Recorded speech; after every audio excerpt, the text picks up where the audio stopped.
Alhamdulillah, wassalatu wassalamu ala nabiyyir rahmah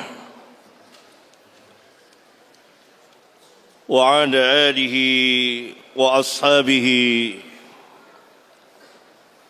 wa man tabi'ahum bi ihsan ila yaumiddin wa ba'd.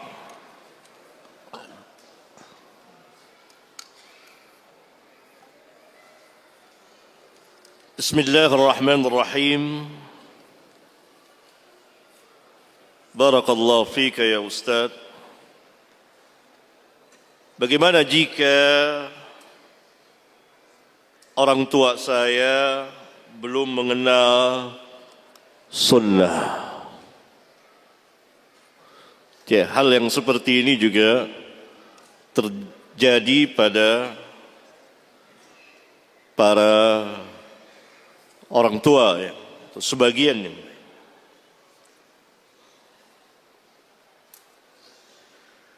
Dan pemahaman dengan akalnya, berpemahaman dengan akalnya.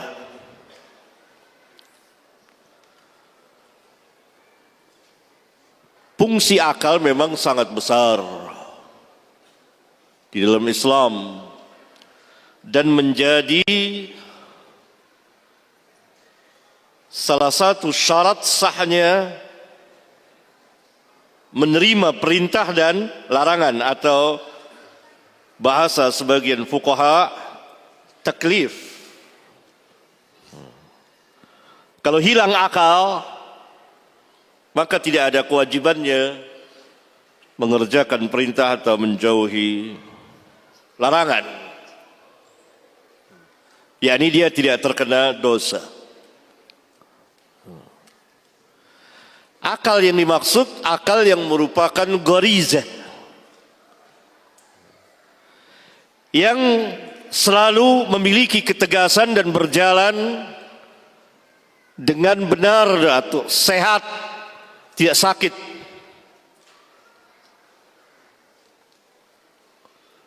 Dan akal yang seperti ini tentu tidak akan bertentangan dengan wahyu.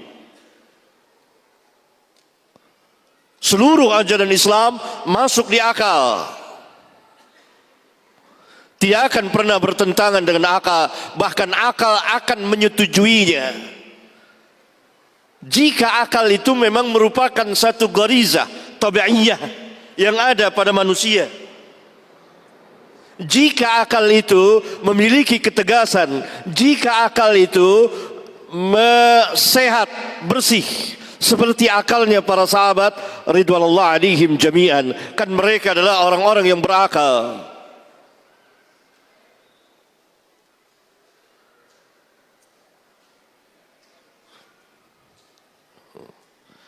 Maka kalau akalnya itu ia difungsikan melebihi dari wahyu,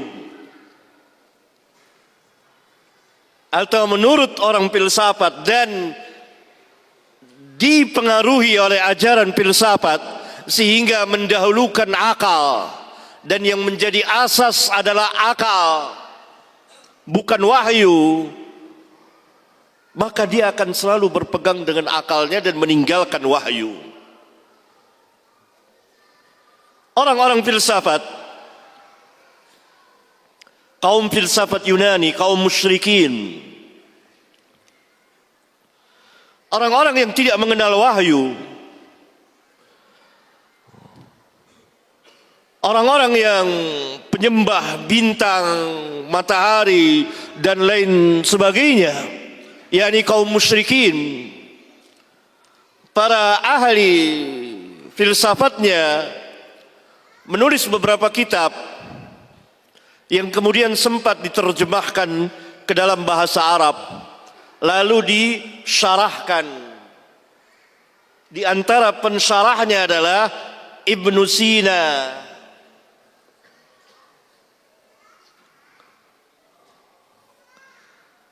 Yang menciptakan satu gagasan dan dituangkan di dalam beberapa kitabnya bahwa sebenarnya Nabi Shallallahu Alaihi Wasallam berbicara kepada manusia itu pada hakikatnya tidak sebenarnya, yakni Nabi membohongi orang.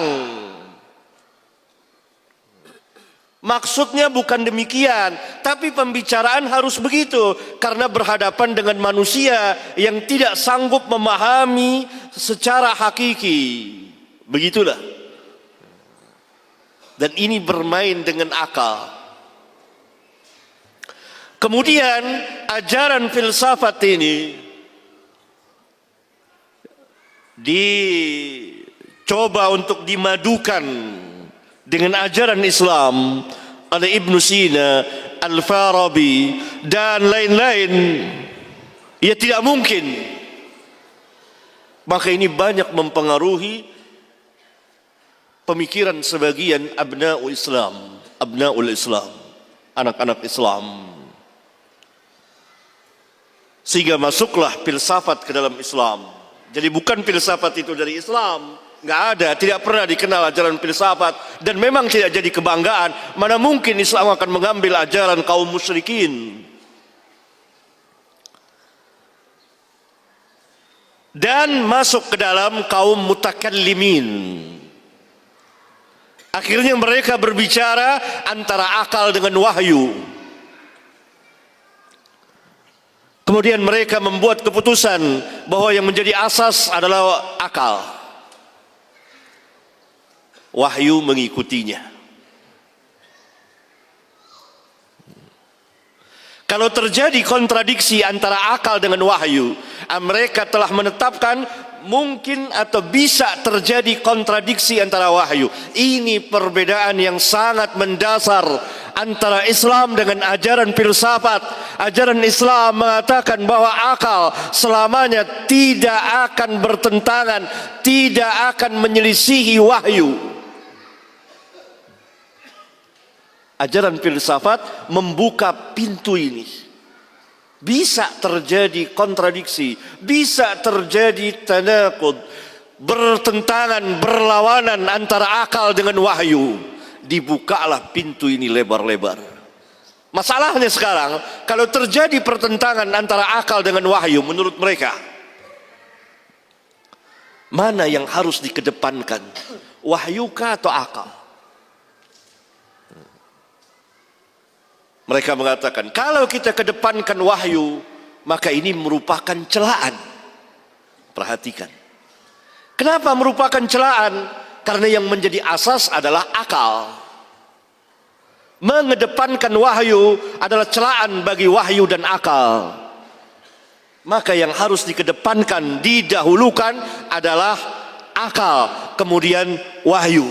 Lalu wahyu yang bertentangan dengan akal ini, akal yang bertentangan dengan wahyu ini, mau dikemanakan wahyunya?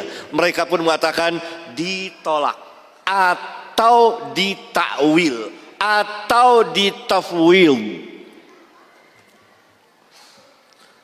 Karena itu keluarlah syiar mereka bahwa hadis-hadis ahad ini tidak boleh berbicara tentang akidah. Keluarlah tafsiran-tafsiran yang Allah tidak menjelaskan, menurunkan burhannya, yang tidak pernah dinukil sama sekali dari Rasulullah SAW, yang tidak pernah ditafsirkan oleh para sahabat ridwanullah alaihim jami'an. Tafsiran-tafsiran yang aneh, seperti Allah istiwa 'alal 'arsy.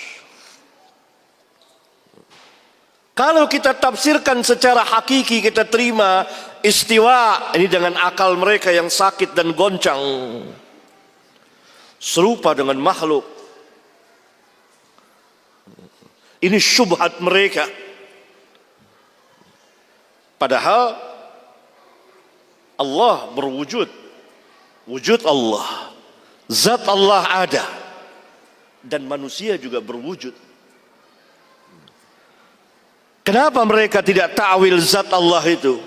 wujud Allah itu dihilangkan, dan itu memang tujuannya Jahmiyah. Karena itu sebagian ulama mengatakan tujuan akhir dari perkataan mereka Allah tidak ada.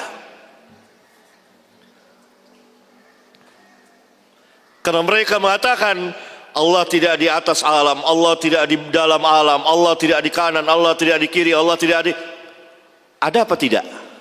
Enggak ada. Maka tafsir aneh-aneh. Al-Quran turun dengan bahasa yang mubin. Rasulullah SAW orang yang paling fasih dengan bahasa Arab yang jelas.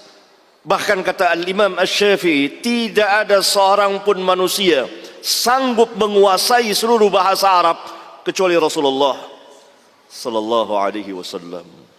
Sehingga para sahabat kadang-kadang mendengar satu perkataan yang baru diucapkan oleh Rasulullah sallallahu alaihi wasallam dalam bahasa Arab. Si sahabat memahami aina, tidak ditafsirkan macam-macam.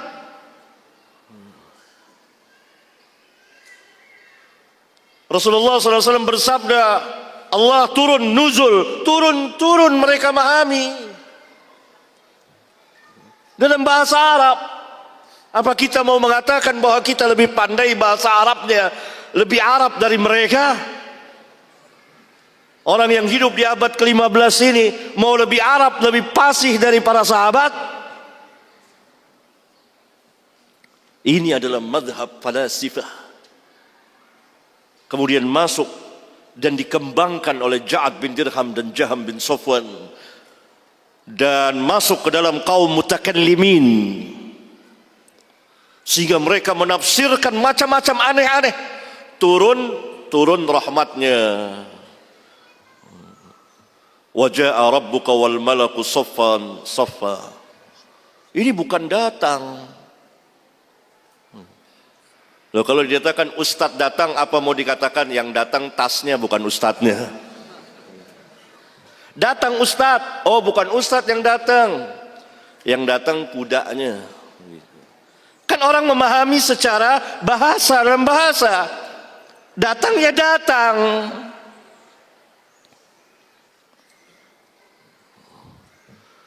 Ya subhanallah. Ini tafsiran aneh-aneh. Karena apa? Karena mereka menganggap ini bertentangan dengan akal.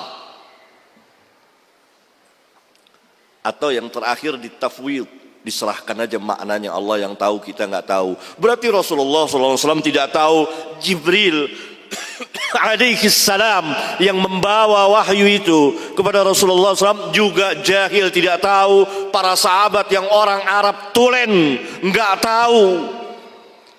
Lalu apa artinya Allah mengatakan afala yatadabbaruna al-Qur'an? Mungkinkah ditadabburkan Quran padahal tidak tahu maknanya? Para sahabat tahu, tangan ya tangan, turun ya turun, datang ya datang, istiwa ya istiwa, tahu persis. Yang tidak tahu adalah bagaimananya. Karena Rabbuna Jalla Dzikruhu tidak pernah menerangkan bagaimananya. Allah turun ke langit dunia setiap sepertiga malam yang akhir. Bagaimana Allah istiwa? Allah tidak terangkan. Tapi Allah istiwanya alal arsh, maka Allah ulang-ulang di dalam Al-Quran sebanyak 7 kali.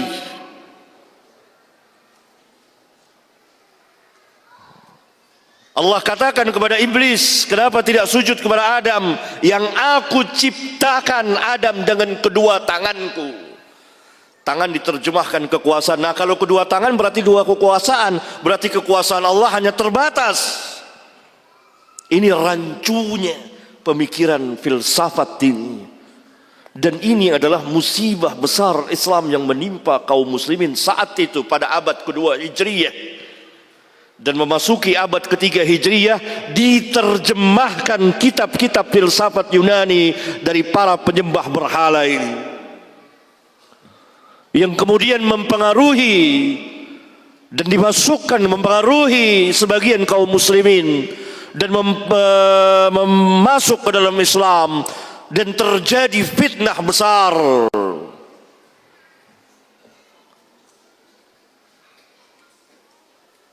Wa ma kana rabbuka nasiya. Allah jalla dzikruhu tidak lupa. Sebagian ulama ahlus sunnah, imam besar mengatakan Allah tidak lupa, yakni kepada Khalifah Al-Ma'mun yang memerintahkan menterjemahkan kitab-kitab filsafat ini. Ini berbahayanya.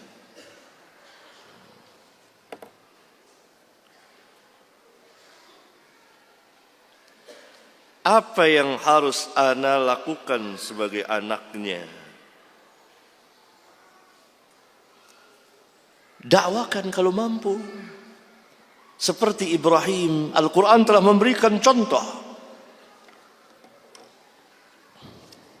Anak yang berbakti, anak yang berhadapan dengan orang tua yang durhaka, dengan orang tua yang paling kafir, didakwakan berdasarkan hidayah dan cahaya Al-Quran dan Sunnah, juga dengan dalil-dalil akal yang sehat tentunya. Kalau anak ini paham, kalau tidak, berikan saja kitab.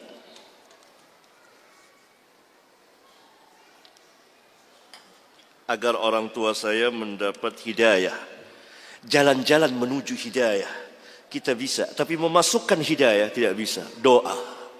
Doa seperti Abu Hurairah radhiyallahu taala anhu meminta kepada Nabi sallallahu alaihi wasallam, doakan ya Rasulullah agar ibuku masuk Islam. Tapi jalan menuju hidayah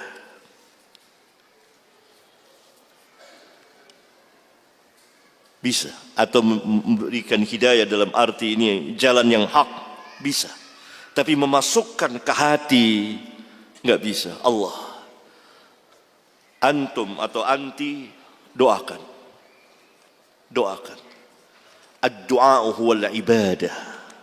Doa itu ibadah. Wa qala rabbukum ud'uni astajib lakum. Setelah bersabda Nabi sallallahu alaihi wasallam membacakan ayat tadi, ud'uni astajib lakum. Wa qala rabbukum, berfirman Rabb kamu, doalah kepadaku, niscaya aku ijabahkan. Bismillah. Nasihat untuk ana dan anjuran untuk ana sebagai penuntut ilmu. Harus apa dan bagaimana Ustadz agar tidak bingung? Dikarenakan banyaknya hal-hal yang berbeda dan membingungkan. Berarti ilmu yang antum tuntut belum benar. Karena ilmu yang sahih, ilmu yang nafi' akan memberikan keyakinan, bukan kebingungan. Atau cara antum menuntut ilmu salah, atau antum belajar kepada orang yang salah. Ada 3. Pertama, antum tidak belajar ilmu nafi', ilmu yang benar, salah. Yang kedua, salah belajarnya, caranya. Yang ketiga, antum belajar kepada orang yang salah. Karena ilmu itu akan memberikan keyakinan, bukan kebingungan. Kalau seorang pelajar benar menuntut ilmu yang benar, cara belajarnya benar, kepada ustadz yang benar, bertambah keyakinannya, tidak bingung. Dia bisa menyelesaikan masalah, bisa mendudukkannya. Nah, coba penanya mikir, yang mana? Besok datang sama saya kalau mau, atau ntar, atau kapan-kapan.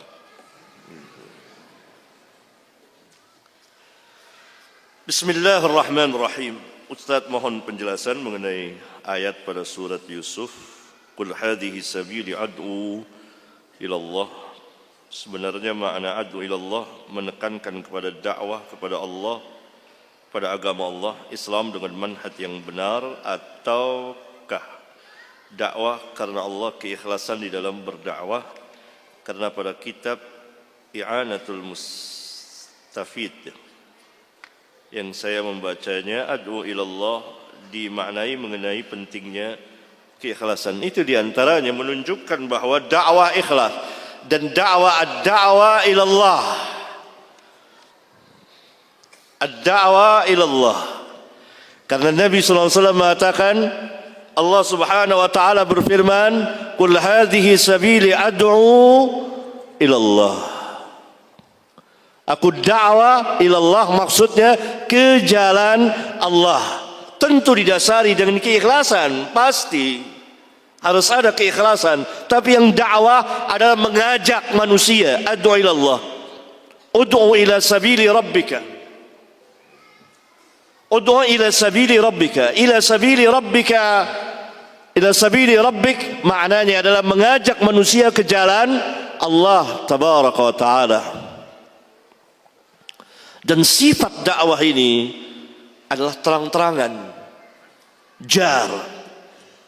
Karena Allah Subhanahu wa taala berfirman, "Qul hadhihi", katakan terang-terangan, tidak tersembunyi-sembunyi. Dakwah salafiyah ini dakwah yang terang-terangan. Kita tidak pernah sembunyi-sembunyi. Dan dakwah kita ini sudah puluhan tahun dengan lisan dan tulisan, tidak tersembunyi. Tidak ada dakwah salafiyah sembunyi-sembunyi.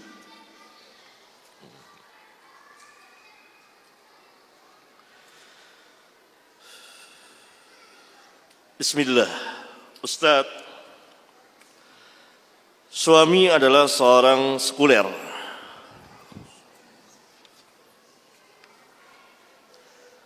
Bukan pula seorang awam yang baik.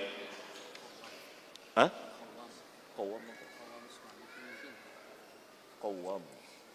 Oh, qawwam. Oh, suami pemimpin. Ar-rijalu qawwamuna 'ala an-nisa'. Qawwam. Oh, qawwam. Qawwam. Saya kacamata patah. Iya, qawwam. Qawwam. Pemimpin, bukan juga pemimpin yang baik, maksudnya gitu ya. Sekarang saya berada di jalan sunnah, alhamdulillah ya. Bagaimana sikap saya banyak berbenturan. Pertama, anti sebagai istri tentu berkewajiban memenuhi hak-hak suami, wajib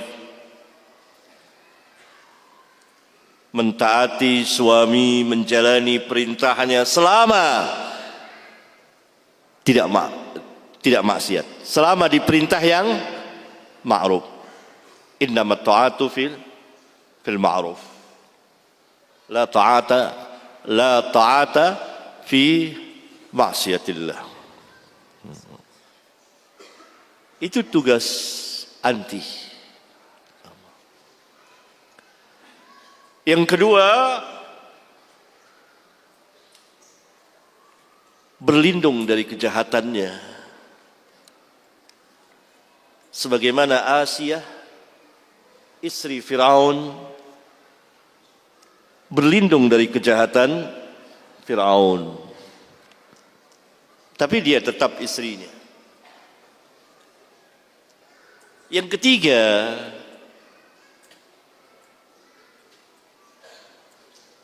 sebagai suami istri kan sering berkomunikasi, maka diajak dialog agar terbuka hatinya dengan mendapat hidayah Allah. Alangkah banyaknya para istri yang mendakwakan suaminya,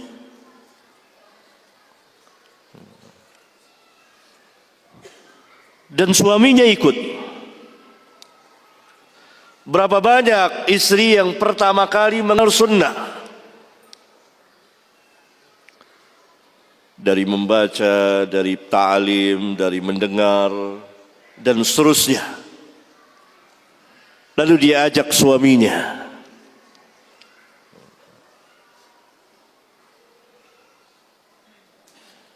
Sebagai seorang istri tentu sangat dekat dengan suaminya. Dan ini sangat memudahkan. Adapun benturan-benturan hal yang biasa. Biasa benturan itu. Karena memang selalu terjadi dalam rumah tangga. Kalau tidak agama ya benturan yang lain kan pasti ada. Ya ini rumah tangga tentu tidak selamat dari kadang-kadang berbenturan, bertabrakan, baik masalah dunia, apalagi masalah agama ini lebih keyakinan. Dan semoga suami anti dan suami yang lain yang masing sekuler, Allah Jalla Zikruhu membukakan hatinya dan memasukkan hidayah ke dalamnya.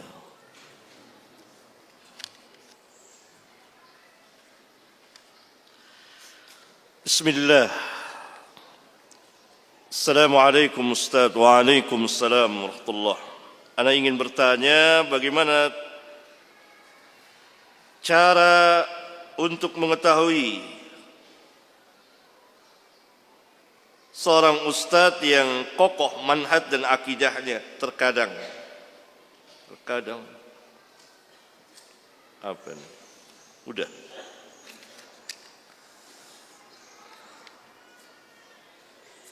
Sekarang ini di pengajian-pengajian seperti ini agak sulit, kalau tidak mau dikatakan sangat sulit. Beda dengan pengajian di tahun 80-an.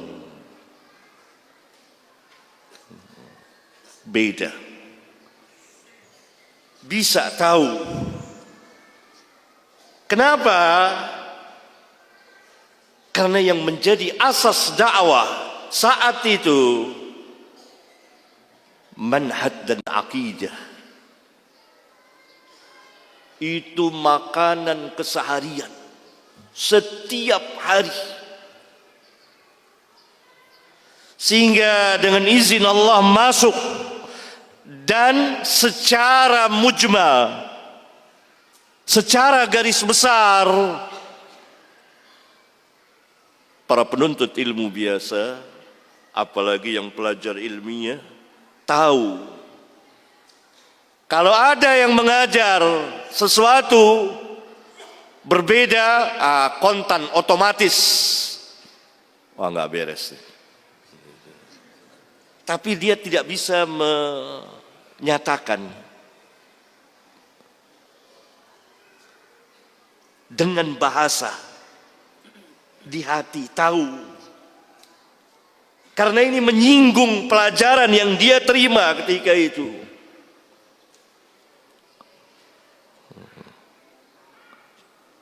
Dan pelajaran begitu ilmu. Dan yang bikin pengajian itu ustadznya langsung, bukan panitia-panitia pengajian yang orang-orang awam. Ada mantan ini, ada mantan itu, langsung bikin jadi panitia pengajian, lebih alim dari ustadznya. Ntar pengajiannya ini bahasnya tidak ada manhaj dan akidah, atau berkurang, kalau tidak mau dikatakan berkurang jauh. Karena itu kesulitan seperti ini. Dulu enggak sulit para pelajar itu, karena setiap hari dicekoki. Tahu dicekoki enggak? Manhaj dan akidah yang memang menjadi asas. Tidak berarti pelajaran lain tidak. Belajar toharoh, salat, ila akhirih. Tapi asas manhaj dan akidah yang benar. Dan yang ngurus pengajian ustadznya itu, yang nentukan ustadznya itu, atau pelajar ilmiah yang dia perintahkan, yang betul-betul anak pelajar. Antum lihat sekarang entah berapa banyak panitia pengajian di Bandung ini saja. Dulu Bandung nggak ada yang tengok, kurang tengok. Sekarang 2017 saya baru dengar banyak betul panitia pengajian. Ada panitia pengajian ini namanya, ada pengajian namanya ini. Ini orang-orang mana? Nggak jelas manhajnya, ilmunya.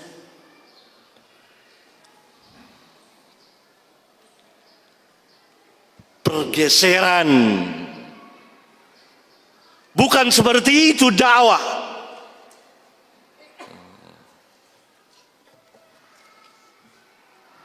Harus orang-orang yang kuat, yang berilmu.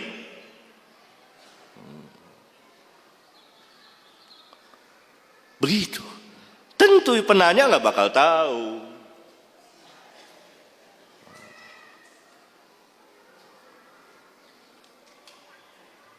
Harus manhaj dan akidah itu. Itu asas diajarkan kaum muslimin. Orang-orang awam pelajar dulu yang ngaji tahun 80, tahun 90, duduk dia di majelis. Dia secara ungkapan bahasa nggak ngerti, tapi kalau ada menyimpang ini, tahu dia. Nggak beres, nggak beres nih. Wah, ini ngajak-ngajak demo nih, nggak beres ini ngomongnya. Wah, ini udah ngelantur nih. Tapi secara ini dia ada kontak otomatis karena manhaj membentuk dirinya itu. Bagaimana tidak setiap hari diajarkan manhaj dan akidah. Tahu firqah-firqah sesat, tahu. Itu yang awamnya. Bagaimana dengan yang pelajar ilmiahnya? Tahu, bisa membantah.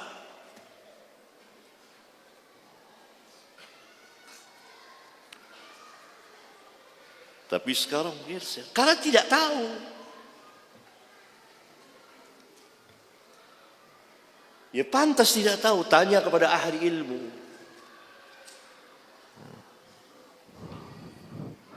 Asas dakwah salafiyah itu manhaj dan akidah.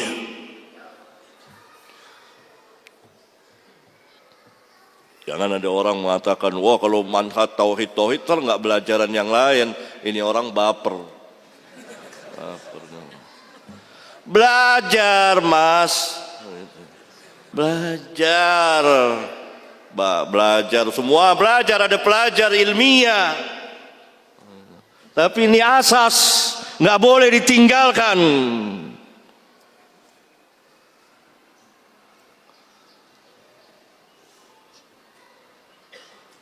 Mana ada Rasulullah SAW meninggalkan pelajaran tauhid sampai tinggal berapa hari, bahkan sampai akhir hayat beliau. La'natullah lal yahud wan nasara ittakhadhu qubur anbiya'ihim masajid.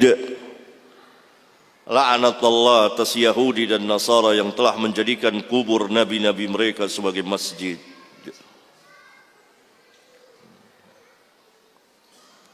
Panitia-panitia pengajian ngaji. Wah, ini banyak ini. Ya, antum tahu kan? Ini orang-orang awam nggak ngerti apa-apa, tidak ngerti manhaj, tidak ngerti akidah, harus belajar dulu. Ada mantan, macam-macam lah. Antum mungkin lebih tahu dari saya. Bikin jadi panitia pengajian. Padahal dia sendiri nggak tahu din, nggak tahu agama. Hanya modal semangat. Dulu tidak seperti itu, harus belajar, harus yang ngerti, berilmu. Bikin pengajian apa nih kita? Dulu masa sulit, nggak ada orang awam baru tobat langsung jadi, nggak ada.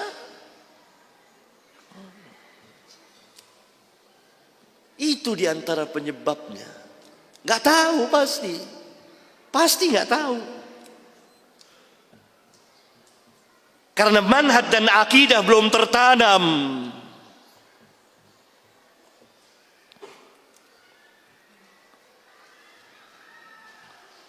Dan dulu jadi ustadz nggak mudah, nggak gampang, harus betul-betul. Alangkah banyaknya sekarang yang diustadkan. Baru ngaji sebentar, tahu-tahu di kejauhan sudah dipanggil ustadz. Nah, karena panitianya juga orang awam, ya dipanggil juga. Bertemulah kejahilan dengan kejahilan. Dan ini tidak benar. Karena itu kesian nanti yang baru ngaji, nggak tahu dia tentang manhaj dan akidah, nggak tahu. Dan dia bisa duduk di mana saja. Karena itu ketika tampil sebagian duat yang mengatasnamakan sunnah terpengaruh, atau orang-orang yang pintar ngomong dari kaum Jahmiyah terpengaruh, atau nanti masuk manhaj madhab, boleh-boleh saja.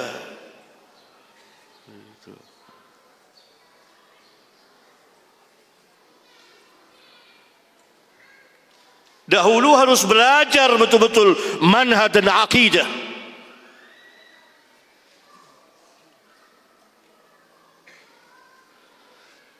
Syekhul Islam Ibn Taimiyah rahimahullah ta'ala, jam berapa? 3 menit lagi. Pernah ditanya oleh muridnya dan diminta, alangkah baiknya kalau Syekh menulis sebuah kitab fikih atas pilihan-pilihan fikih beliau, pendapat-pendapat beliau. Karena kebanyakan karya beliau mengenai usuluddin. Beliau menjawab, kalau itu sahal, mudah. Tapi ini usuluddin, manhaj dan akidah. Kemudian beliau meluaskannya, tampilnya ahli bid'ah dan lain sebagainya. Membawa saya untuk membahas ini, menulis ini. Itu. Mengertilah ketika itu kaum muslimin, talamid, murid-murid beliau, manhaj dan akidah salaf. Karena itu inti pembahasan.